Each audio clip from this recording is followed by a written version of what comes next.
Hi everyone, welcome back to స్వర్పాస్ kitchen.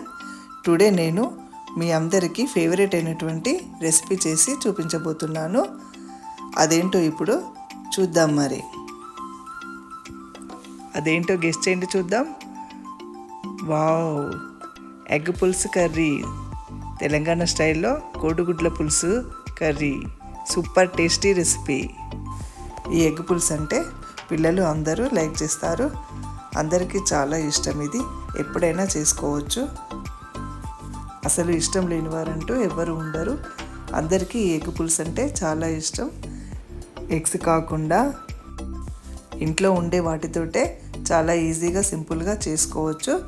ఒక eggs ఉంటే చాలు, మిగతావన్నీ మనకు ఇంట్లోనే ఉంటాయి కాబట్టి దీన్ని చాలా సింపుల్గా ఈజీగా చేసుకోవచ్చు. ఇది రైస్లోకి సూపర్ టేస్టీగా ఉంటుంది. తక్కువ టైంలోనే మనం చాలా సింపుల్గా టేస్టీగా చేసుకోవచ్చు. ఇప్పుడు నేను మీకు ఈ రెసిపీని ఇంట్లో ఉండే వాటితోటే సింపుల్గా ఎలా చేయాలో మీకు ఇప్పుడు చేసి చూపించబోతున్నాను. స్టార్ట్ చేసే ముందు ఈ ఛానల్కి సబ్స్క్రైబ్ చేసుకొని లైక్ అండ్ షేర్ చేయండి. ఎగ్ పులుసుకు కావాల్సిన ఇంగ్రీడియంట్స్ ఏంటో చూద్దాం. ఇప్పుడు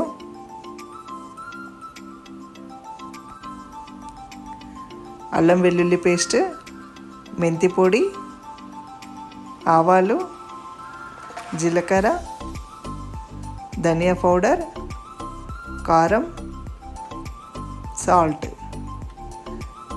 చింతపండు మనకు తగినంతగా తీసుకోవాలి, oil, eggs, onions.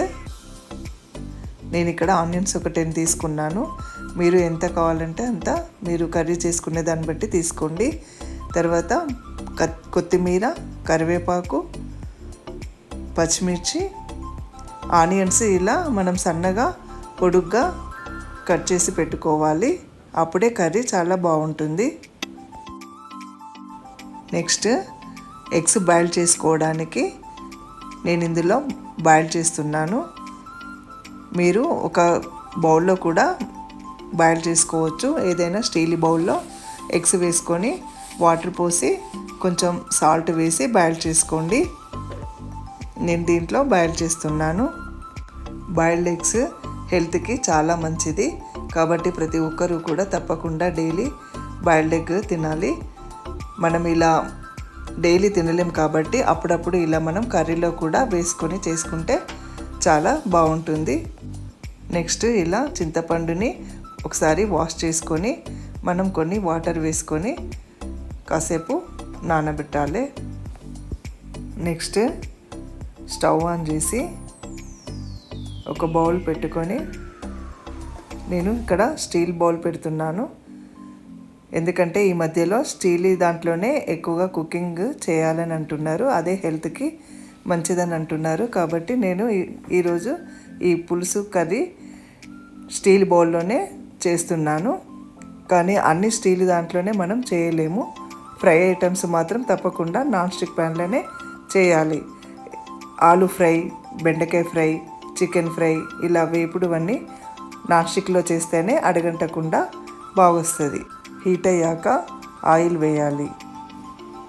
Oil heat అయ్యాక దీంట్లో ఆవాలు, జీలకర్ర, నెక్స్ట్ పచ్చిమిర్చి, ఆనియన్స్ వేసి ఫ్రై చేయాలి. ఆనియన్స్ని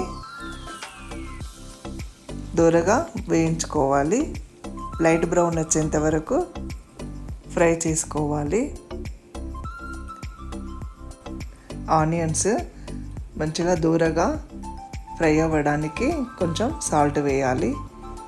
నేను ఇక్కడ 1/2 టీ స్పూన్ సాల్ట్ వేస్తున్నాను. ఇలా సాల్ట్ వేయడం వలన ఆనియన్స్ అనేవి తొందరగా ఫ్రై అవుతాయి. ఇలా బాగా కలిపి మూత పెట్టి మనం ఫ్రై చేసుకోవాలి. చింతపండు గుజ్జుని వడగట్టి రసాన్ని ఇలా ఒక బౌల్లోకి తీసుకోవాలి. మనం చిక్కగానే తీసుకోవాలి. నెక్స్ట్ ఇలా మూత తీసి ఒకసారి బాగా కలిపి మనం దీంట్లో పసుపు వేయాలి. 2 table spoon, small table spoon పసుపు వేస్తున్నాను నేను ఇక్కడ. నెక్స్ట్ అల్లం వెల్లుల్లి పేస్ట్ 1/2 టీ స్పూన్ వేయాలి. వేసి బాగా కలిపి ఆనియన్స్ అనేవి మంచిగా బాగా ఫ్రై చేయాలి. ఆనియన్స్ బాగా ఫ్రై అయితేనే మనకి పులుసు అనేది బాగా వస్తుంది. ఇలా ఒక 10 మినిట్స్ అయ్యాక దీంట్లో మనం కారం 1.5 టేబుల్ స్పూన్ వేయాలి. ఎందుకంటే పులుపు కాబట్టి కొంచెం కారం ఎక్కువే వేసుకోవాలి. నెక్స్ట్ ధనియా పౌడరు 1/2 టేబుల్ స్పూన్ వేసి కలపాలి. ఇలా దీన్ని బాగా కలిపి ఆనియన్స్ని ఇంకొక 5 మినిట్స్ అలా ఫ్రై అవ్వనివ్వాలి. ఇలా బాగా కలిపి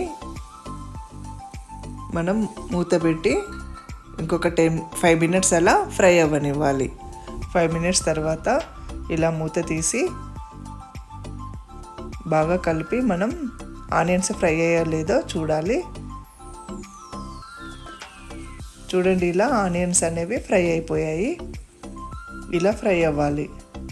ఇలా ఆనియన్స్ అనేవి ఫ్రై అయ్యాకే మనం దీంట్లో పులుసుని పోయాలి.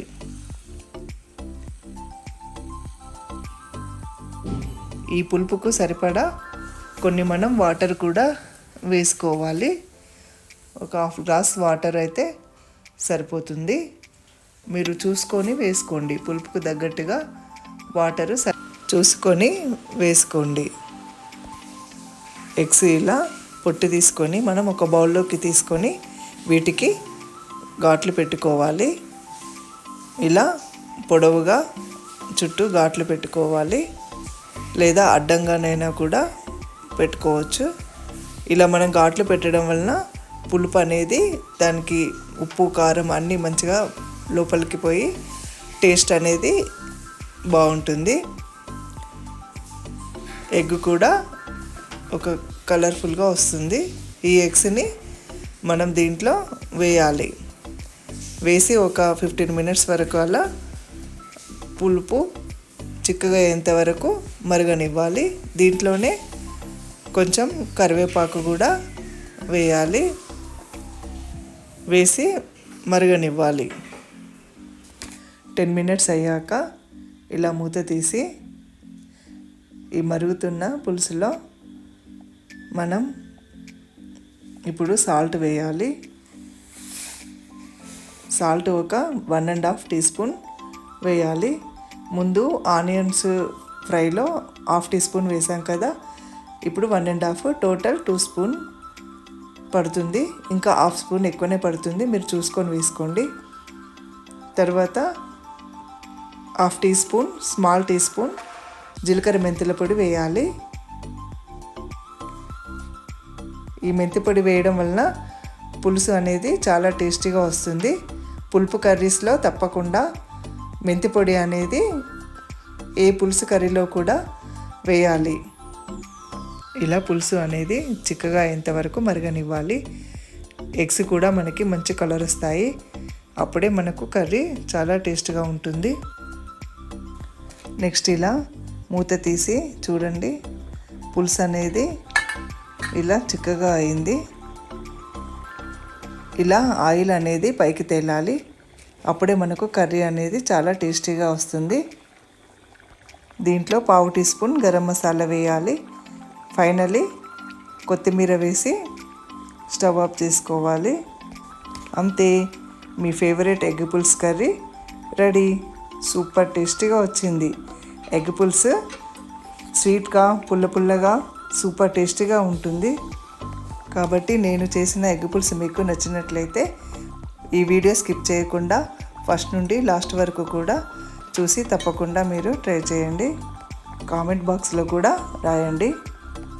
నాకు వచ్చిన వంటలు మీతో షేర్ చేసుకోవాలని కుకింగ్ వీడియోస్ నేను యూట్యూబ్లో అప్లోడ్ చేస్తున్నాను. నా రెసిపీస్ మీరు లైక్ చేస్తున్నారనే అనుకుంటున్నా. నా రెసిపీస్ కనుక మీకు నచ్చినట్లయితే ఈ ఛానల్కు ప్లీజ్ సబ్స్క్రైబ్ చేసుకొని లైక్ అండ్ షేర్ చేయండి. ఎగ్ పులుసుని ఇలా ఒక బౌల్లోకి సర్వ్ చేసుకోవాలి. రైస్లోకి తింటే సూపర్ టేస్టీగా ఉంటుంది. చూడండి ఎంత కలర్ఫుల్గా ఉందో. ఎగ్స్ కూడా చాలా టేస్టీగా ఉంటాయి. చాలా సింపుల్గా రెడీ అయింది. మీరు కూడా తప్పకుండా ట్రై చేసి నేర్చుకోండి. నెక్స్ట్ స్పెషల్ రెసిపీతో మళ్ళీ కలుద్దాం. Bye everyone.